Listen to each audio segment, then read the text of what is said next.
오늘은 계속해서 주신 아모스의 말씀으로 하나님이 받으시는 예배라는 제목으로 함께 은혜를 나누어 보고자 합니다. 중국의 석학으로 하버드 대학의 교수를 지냈던 이머당 교수의 생활의 발견이라고 하는 책에 보면 중국의 장자라고 하는 사람의 이야기를 전해주고 있습니다. 어느 날 장자가 조룽이라고 하는 지방을 지나고 있는데 이 날개가 무려 7척이나 되는 아주 큰 날개를 가진 새 한 마리가 자기 머리 위로 날아가는 것을 보게 되었습니다. 그런데 그만 그 새가 자기 머리 위로 날아가더니 자기 앞에 있는 큰 나무가지 위에 앉게 되었습니다. 그래서 장자는 너무 신기한 마음에 그 새가 어떻게 생겼는가 조금 더 자세히 보기 위해서 조심스럽게 살금살금 다가가게 되었는데 그 새는 이 장자가 다가오는 줄도 눈치채지 못하고 꼼짝도 안 하고 미동도 하지 않고 그 자리에 앉아 있는 것입니다. 그러니까 장자의 마음에 그러면 내가 저 새를 한번 잡아봐야겠다 하고는 화살을 들고 활을 들어서 가까이 가는데도 이 새가 그래도 꼼짝도 하고 있지 않는 것입니다. 그러니까 장자의 마음에 저 새는 자기가 죽을 줄도 모르고 왜 도망을 가지 않을까 그렇게 생각을 하면서 왜 그 새가 움직이지 않는가 자세히 보았더니 이 큰 새가 자기 눈앞에 있는 버마제비라고 하는 사마귀와 같은 곤충을 잡아먹기 위해서 그만 거기에 몰두하고 있는 것입니다. 그리고 또 버마제비를 보니까 이 큰 새가 지금 자기를 잡아먹으려고 금방이라도 덮치려고 하고 있는데 버마제비는 그것도 모르고 그냥 꼼짝도 안 하고 그 자리에 있는 것입니다. 그래서 왜 그럴까 하고 그 버마제비 곤충을 보니까 자기 앞에 있는 매미를 잡아먹으려고 그 버마제비도 꼼짝도 안 하고 있었다는 것이지요. 이런 모두가 자기가 잡아먹을 그 먹이만을 생각하면서 거기에 몰두하고 있는 그 짐승들이 지금 숲 한가운데에 모여 있는 것입니다. 그때 그 밤나무 숲의 주인이 이 장자가 도둑인 줄 알고 오해하고는 도둑이야 하고 크게 소리쳤습니다. 그랬더니 그 동물들이 그 소리를 듣고 다 흩어지게 되었겠지요. 모든 일이 허사가 되고 그 자리에 있던 동물들이 모두 흩어졌다고 하는 이야기입니다. 그럼 자기가 잡아먹을 그 먹이에 눈이 어두워서 자기가 잡혀 먹는 줄도 모르고 있는 그 동물들의 어리석음을 보여주는 이야기입니다.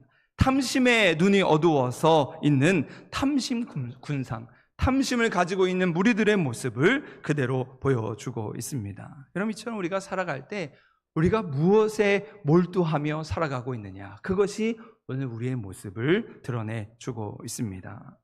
여러분, 오늘 아모스의 말씀은 우리가 무엇에 몰두하며 살아가야 하는가, 무엇에 집중하며 무엇에 관심을 두고 살아가야 하는지를 분명하게 전해주고 있습니다. 그것이 오늘 우리가 읽었던 14절의 말씀인데요. 14절 말씀 같이 한번 읽겠습니다. 시작. 너희는 살려면 선을 구하고 악을 구하지 말지어다. 만군의 하나님 여호와께서 너희의 말과 같이 너희와 함께 하시리라.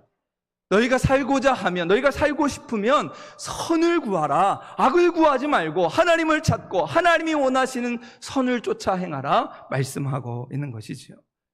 이런 아모스 선지자는 패역한 백성들을 향하여 무엇이 신앙의 본질인가, 무엇이 하나님을 찾는 것인가를 애타게 외치고 있습니다.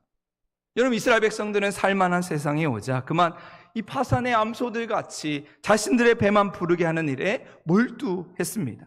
나라의 번영으로 인한 희망에 부풀어서 각 예배의 처소마다 하나님의 축복에 기뻐하며 감사하며 찬양하는 소리가 울려 퍼지는 듯 했습니다. 매일매일 먹고 마시는 일에 취해서 잔치집과 같이 흥겨웠을지도 모르겠습니다. 여러분, 그런데 난데없이 이 아모스 선지자가 나타나서 그 축제의 분위기에 찬물을 끼얹습니다. 아모스는 장례식장에서나 부를 장송곡을 부르면서 처녀 이스라엘이 엎드러졌으며 이 나라가 망하게 되었도다, 이스라엘의 패역함을 보며 탄식하면서 눈물의 애가를 부르고 있는 것이지요. 이런 우리로 말하면 결혼식에 가서 지팡이 들고 아이고 이 가정이 망하게 되었다, 이 나라가 망하게 되었다 장송곡을 부르고 있는 것과 마찬가지입니다. 여러분, 이스라엘은 아모스 선지자가 말하는 대로 처녀 이스라엘과 같이 정말 아름답고 눈이 부시는 그런 전성기의 시절을 보내고 있었습니다. 뭐라고 표현할 수 없는 향기가 나고 반짝반짝 빛나는 가장 좋은 때를 보내고 있었던 것이죠. 그런데 부족함이 없고 풍요가 충만하게 되자 그들의 콧대가 높아졌습니다. 자신만만하여서 그만 영적인 교만에 빠지게 되었다는 것이죠. 그때 하나님께서 아모스 선지자를 보내셔서 심판의 말씀을 전하고 있습니다. 처녀 이스라엘이 엎드러졌으며 다시는 일어나지 못할 것이다. 완전히 망하게 될 것이라 말씀을 전하고 있습니다. 그런데 하나님은 이러한 심판의 말씀 뒤에 이스라엘 백성들이 살 길을 열어놓으셨습니다. 너희가 살고자 하면, 너희 살려면 어떻게 해야 하는가? 하나님이 분명히 말씀하시죠. 그것은 바로 하나님을 찾는 것입니다. 여러분, 제 아무리 잘 나가고 제 아무리 똑똑하다고 할지라도 자기 생각대로, 자기 원하는 대로 그 길을 계속 가면 그 길은 망하는 길입니다. 여러분, 우리가 망하지 않고 은혜 가운데 세워지려면 하나님을 찾는 길밖에 없음을 우리는 분명히 기억해야 하죠. 여러분, 그렇다면 하나님을 찾는다는 것은 무엇을 뜻하는 것일까? 여러분, 하나님을 찾는다는 것은 하나님 앞에서 내가 변화되는 것입니다. 고꾸라져서 내가 엎드려서 하나님의 뜻에 순종하는 것이지요. 내가 변화되지 않고 하나님을 변화시키려고 하는 것, 여러분, 그것이 우상숭배입니다. 나는 변화되지 않고 저 사람을 변화시켜서 내가 이익을 취하고 내가 원하는 것을 이루고자 하는 것, 여러분, 그것이 영적인 교만인 것이지요.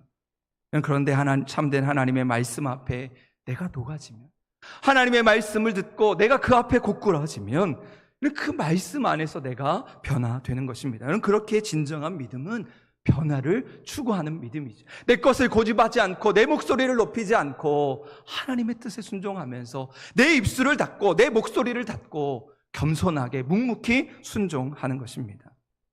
그런데도 불구하고 이스라엘 백성들은 근본의 정긴 해결책인 하나님께로 돌아가지 않고 항상 미봉책만을 강구했습니다.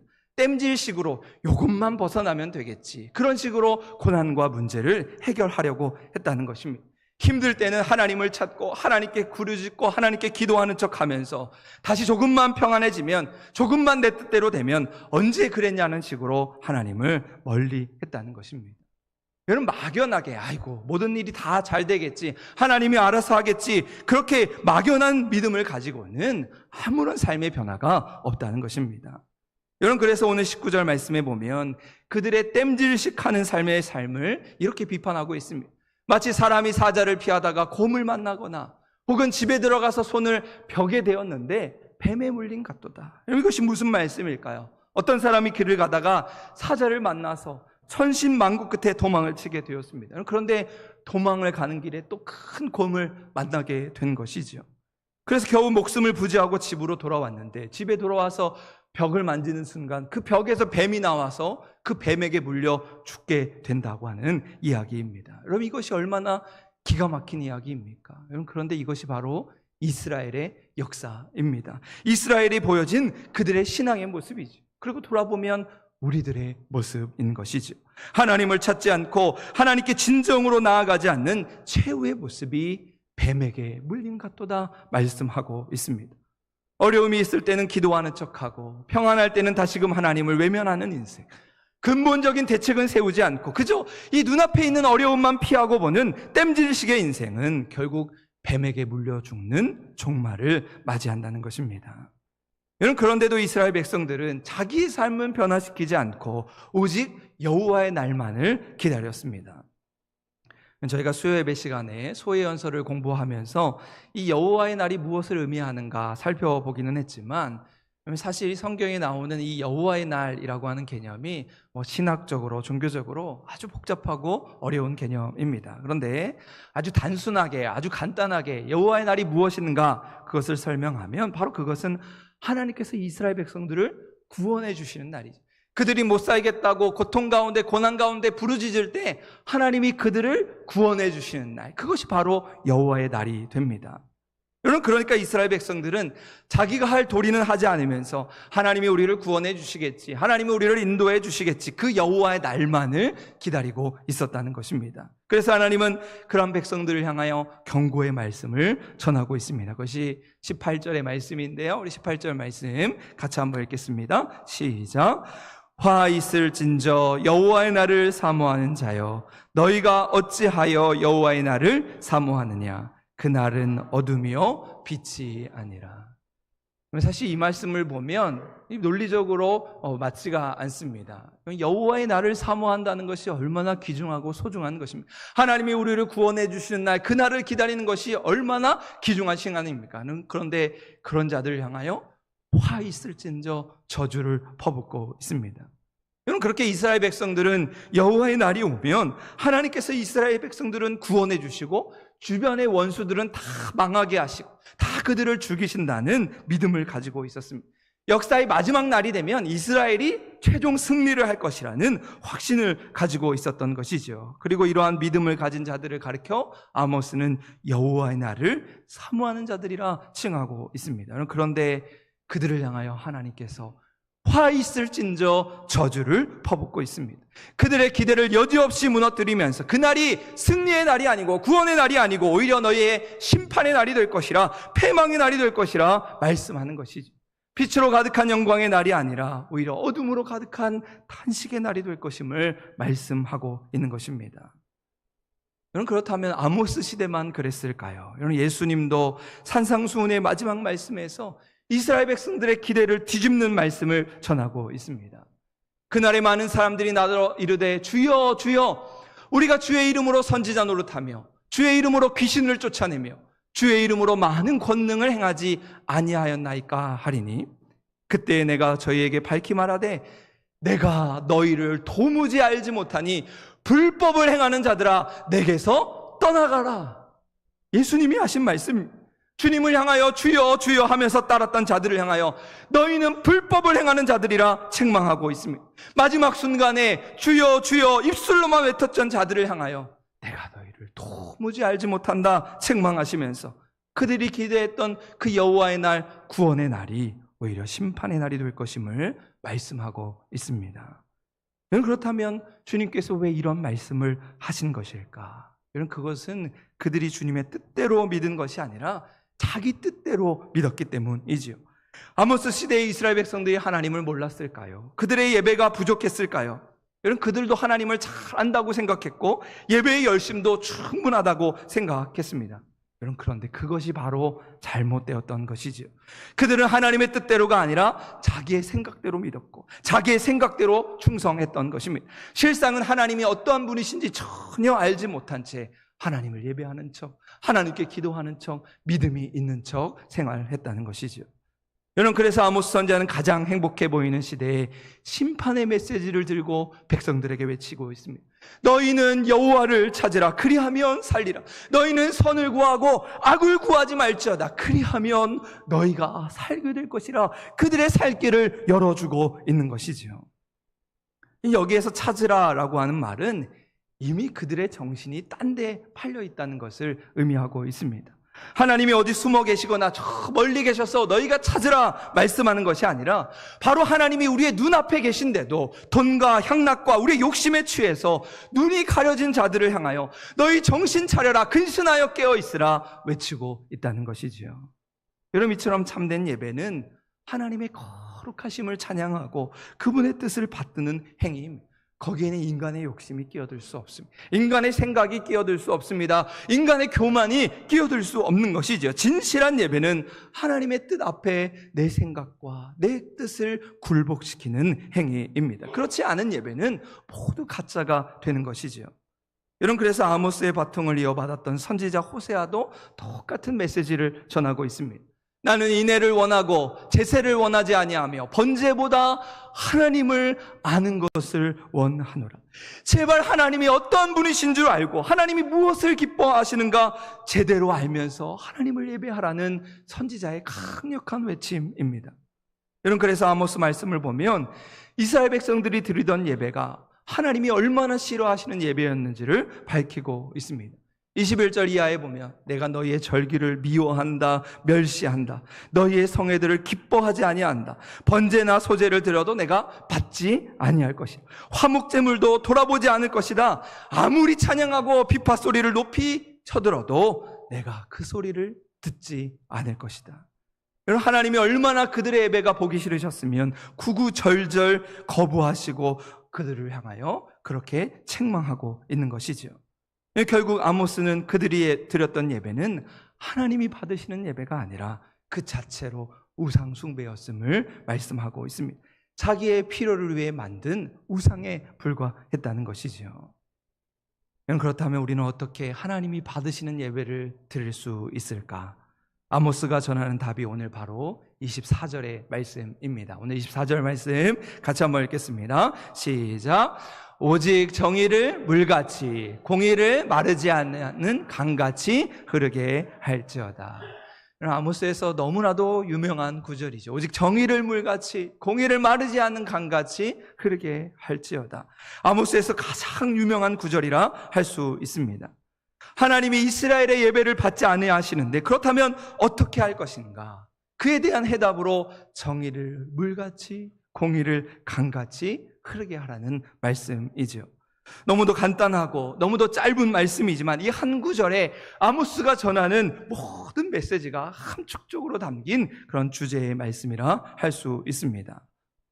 또 여기에 나오는 정의, 공의라고 하는 용어들은 구약성경 전체에서 아주 중요한 의미를 담고 있습니다. 그래서 이 구절을 설명하려면 많은 배경과 신학 지식이 필요하지만 아마 저는 이 시간 이 구절을 묵상하면서 제가 두 가지를 생각했습니다. 먼저 하나님이 받으시는 예배는 물과 같이 사람을 살리는 것이어야 한다는 것입니다.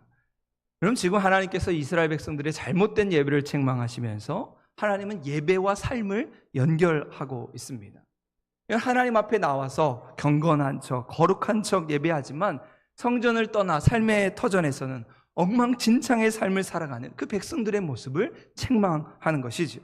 하나님을 사랑하고 이웃을 사랑하는 그 율법의 말씀을 귀에 닳도록 외우고 입술로 말하면서도 가난한 사람, 연약한 사람을 외면하고 살아가는 그들의 이중적이고 가식적인 모습을 책망하고 있다는 것입니다. 여러분, 그런데 때로 오늘 우리도 이런 거칠의 신앙에서 벗어나지 못할 때가 있습니다. 교회에서는 거룩한 성도, 충성스러운 일꾼인 척하지만 삶의 자리에 선 사람들에게 상처를 주고 나보다 힘이 없는 자들을 무시하고 짓밟는, 그래서 예수의 향기가 아니라 오히려 손가락질밖에 하는 부끄러운 우리들의 모습을 보게 합니다. 여러분, 그래서 아모스 선지자는 하나님이 받으시는 예배를 말하면서 물에 비유하고 있습니다. 여러분, 이스라엘과 같은 중동 지방에서는 이 물이라고 하는 것은 생명과 같은 것이죠. 물이 있다는 것은 거기에서 사람이 살 수 있다는 것을 의미하게 됩니다. 여러분, 그래서 건기에 비가 오지 않다가 우기가 되어서 비가 오기 시작하면 그 말랐던 대지가 다시 한번 새롭게 살아나기 시작합니다. 그리고 그로 인해 온 땅이 푸르게 변하게 되지요. 여러분, 물이라고 하는 것이 이러한 생명을 가지고 있습니다. 물을 통하여 대지가 살아나듯이 오늘 우리의 삶이 살아나는 것, 그것이 진정 하나님이 받으시는, 하나님이 기뻐하시는 예배며 하나님이 원하시는 정의의 삶이라는 것이죠. 그럼 제가 예전에도 말씀을 드렸는데, 제가 신학생 시절 학교에서 헌법이라고 하는 과목을 공부하면서 저희를 가르쳐 주셨던 목사님께서 하셨던 말씀을 아직도 잊을 수가 없습니다. 앞으로 여러분이 목회 현장에 가면 이 법으로 교회에서 목회도 하고 행정도 하게 될 텐데, 여러분, 이 법으로 사람을 죽이는 일에 사용하지 말고 가급적 이 법으로 사람을 살리는 일에 사용하십시오. 그렇게 목사님께서 우리 신학생들에게 당부하셨던 것을 잊을 수가 없습니다. 여러분, 세상의 법은 사람을 재단하고 판단하고 심판하는 일에 사용합니다. 그러나 하나님의 법은 사람을 세우고 사람을 살리고 사람으로 하여금 생명을 얻게 하는 일에 관심을 두고 있는 것이죠. 여러분, 오늘 우리가 하나님을 예배할 때 그것이 사람을 죽이는 일이 되지 않고 사람을 살리는 일에 관심을 두어야 하는 것입니다. 자기의 생각, 자기의 판단을 가지고 다른 이들을 정죄하고 비난하는 것, 그것이 사람을 죽이는 일입니다. 그러나 겸손하게, 묵묵하게 하나님이 원하시는 것을 쫓아 하나님을 예배하는 것, 바로 그것이 사람을 살리는 일이 되는 것이죠.